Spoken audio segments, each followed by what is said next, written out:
sko, stelpum eitthvað pæpum að fara upp í bústað á 21. En það er líka eitthvað keila og það er ekki gaman að fara með stelpum í bústað, fattar þú? Það er ekki gaman að fara alltaf saman í bústað og líka ekki gaman fyrir keilu, skilju, því ég er alveg góð í keilu og það er alveg ekki gaman og ég veit samt ekki hvort ég fara upp í bústað eða hvort ég fara í keilu eða hvort ég gera bæði eða þú veist ekki hvort að, hvað frú gera, hvað ég gera, ég get ekki ákveðið mig. Þú veist, ert þú með eitthvað plön eða ert þú að fara að gera eitthvað?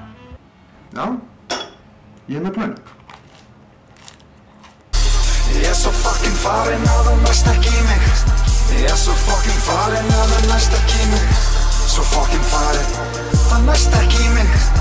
Endilega reynd aftur í næsta lífi. Næsta lífi, reynd aftur